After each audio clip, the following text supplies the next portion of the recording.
फलम सर्वलोके नाथम। प्रेम से बोले सत्यनारायण स्वामी की जय।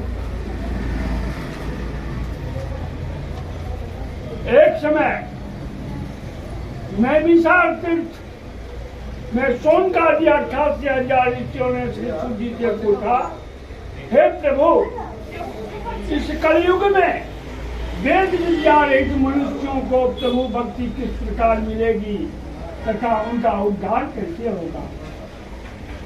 हे मुनिश्रेष्ठ, कोई ऐसा तप करिए जिससे थोड़े समय में पुण्य प्राप्त हो तथा मन वांछित फल मिले। ऐसी कथा सुनने की हमारी इच्छा है। सर्वशास्त्र ज्ञाता से शुद्धि बोले, हे वैष्णवों में पूछ, आप सबने प्राणियों की हित की बात पूछी है।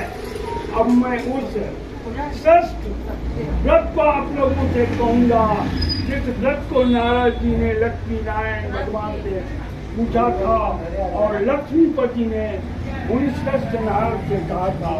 ध्यान से सुनो। जोगीराज, नारद जी दूसरों के हित की इच्छा से अनेक लोकों में घूमते हुए मृत्यु लोक में आ पहुंचे।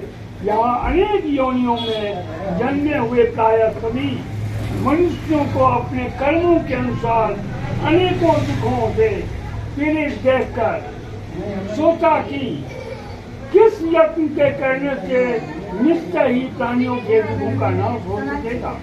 ऐसा मन में सोचकर के विष्णु लोक को गए। वहाँ श्वेत वर्ण और 4 भुजाओं वाले देवों के इस नारायण को देख करके, जिनके हाथों में शंख चक्र गदा और पद्म के तथा वरमाला पहने हुए थे, स्तुति करने लगे। हे भगवान, आप अत्यंत शक्ति से संपन्न हैं। मन तथा वाणी भी आपको नहीं पा सकती। आपका आदि मध्य अंत भी नहीं है। आप निर्गुण स्वरूप सृष्टि के आदि भूत और भक्तों के दुखों को नष्ट करने वाले हो। आपको मेरा नमस्कार है, आपको मेरा प्रणाम है। नारद जी से इस प्रकार की स्तुति सुन करके विष्णु भगवान बोले, हे मुनिश्रेष्ठ, आपके मन में क्या है? आपका किस काम के लिए आगमन हुआ है? निसंकोच कहें। तब नारद मुनि बोले, मृत्यु लोक में सब मनुष्य जो अनेक योनियों में पैदा हुए हैं, अपने अपने कर्मों के द्वारा अनेक प्रकार के दुखों से दुखी हो रहे हैं। हे नाथ, यदि आप मुझ पर दया रखते हो तो बता दें कि उन मनुष्यों के सब दुख थोड़े से ही व्रत से कैसे दूर हो सकते हैं। श्री विष्णु भगवान जी बोले, हे नारद, मनुष्यों की भलाई के लिए तुमने बहुत अच्छी बात पूछी है। जिस काम के करने से मनुष्य मोह से छूट जाता है, वह मैं कहता हूँ, सुनो। बहुत पुण्य देने वाला स्वर्ग तथा मृत्यु लोक दोनों में दुर्लभ एक उत्तम व्रत है। आज मैं प्रेमवश होकर के तुमसे कहता हूँ, श्री सत्यनारायण भगवान का यह व्रत अच्छी तरह विधि पूर्वक करके मनुष्य धरती पर आयु पर्यंत होकर मरने पर मोक्ष को प्राप्त होता है। श्री भगवान के वचन सुनकर के नारद मुनि बोले, हे भगवान, उस व्रत का फल क्या है, क्या विधान है और किसने यह व्रत किया है और किस दिन यह व्रत करना चाहिए, विस्तार से कहिए। तो विष्णु भगवान जी बोले, हे नारद, दुख शोक आदि को दूर करने वाला, धन धान को बढ़ाने वाला, सौभाग्य तथा संतान को देने वाला, यह व्रत सब स्थानों पर विजयी करने वाला है। भक्ति और श्रद्धा के साथ किसी भी दिन मनुष्य श्री सत्यनारायण की प्रातःकाल या संध्या के समय ब्राह्मणों और बंधुओं के साथ ज्ञान पारायण होकर पूजा करे। भक्ति भाव से नैवेद्य, केले का फल, शहद, घी, दूध और गेहूं का आटा खवाया दे। गेहूं के अभाव में साठी का भी चूर्ण ले सकते हैं और सब पदार्थों को भगवान को अर्पण कर दे तथा बंधुओं सहित ब्राह्मणों को भोजन करावें। पश्चात स्वयं भोजन करें। रात्रि में नृत्य गीत आदि का आयोजन कर सत्यनारायण भगवान का स्मरण करते हुए समय व्यतीत करें। इस तरह व्रत करने पर मनुष्यों की इच्छा निश्चय ही पूरी होती है।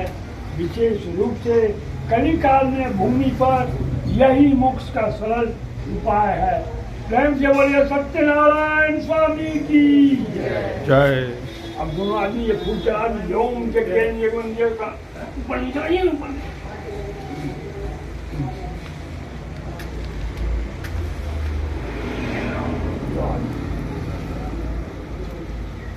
श्रीमन नारायण नारायण नारायण भगवान नारायण नारायण नारायण लक्ष्मी नारायण नारायण नारायण विष्णु नारायण नारायण नारायण श्रीमन नारायण नारायण नारायण सत्य नारायण नारायण नारायण। पहले को फूल ले लिया। श्री सूत जी बोले, हे ऋषियों, जिसने पहले समय में इस व्रत को किया है उसका इतिहास कहता हूँ, ध्यान से सुनो। सुंदर काशीपुरी नगरी में एक अत्यंत निर्धन ब्राह्मण रहता था। वह भूख और प्यास से बेचैन हुआ नित्य पृथ्वी पर घूमता था। ब्राह्मणों से प्रेम करने वाले भगवान ने ब्राह्मणों को दुखे देख करके बूढ़े ब्राह्मण का रूप धारण कर उसके पास जाकर के आदर के साथ पूछा, हे विप्र, तुम नित्य दुखी हुए पृथ्वी पर क्यों घूमते हो? हे ब्राह्मण, यह सब मुझसे कहो, मैं सुनना चाहता हूँ। तो ब्राह्मण बोला, मैं निर्धन ब्राह्मण हूँ, भिक्षा के लिए पृथ्वी पर फिरता हूँ। हे भगवान, यदि आप इससे छुटकारा पाने का कोई उपाय जानते हो तो कृपा करके मुझे बताना। तो वृद्ध ब्राह्मण बोला, हे विप्र, सत्यनारायण भगवान मन वांछित फल देने वाले हैं, इसलिए तुम उनका पूजन करो, जिसके करने से मनुष्य सब दुखों से मुक्त हो जाता है। ब्राह्मण को व्रत का सारा विधान बतला करके बूढ़े ब्राह्मण का रूप धारण करने वाले सत्यनारायण भगवान अंतर ध्यान हो गए।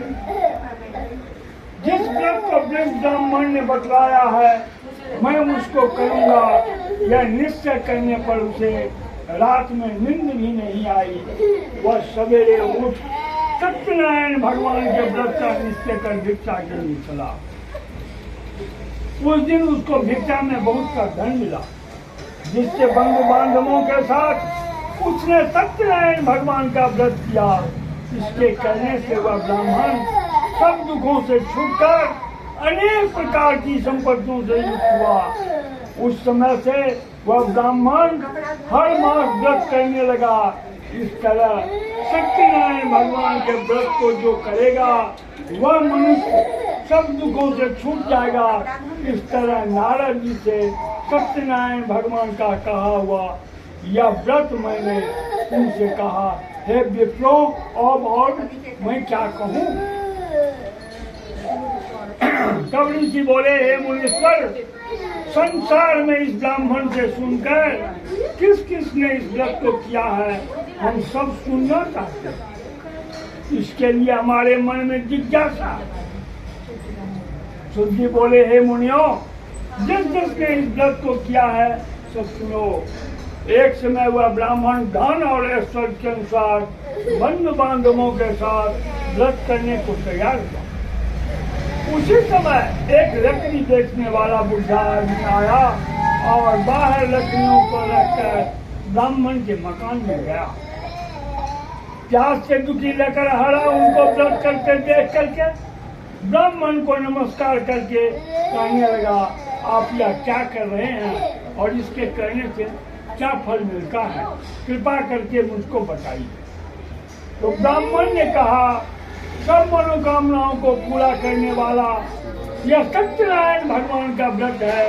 इन्हीं की कृपा से मेरे यहाँ धन धान्य आदि की वृद्धि हुई है।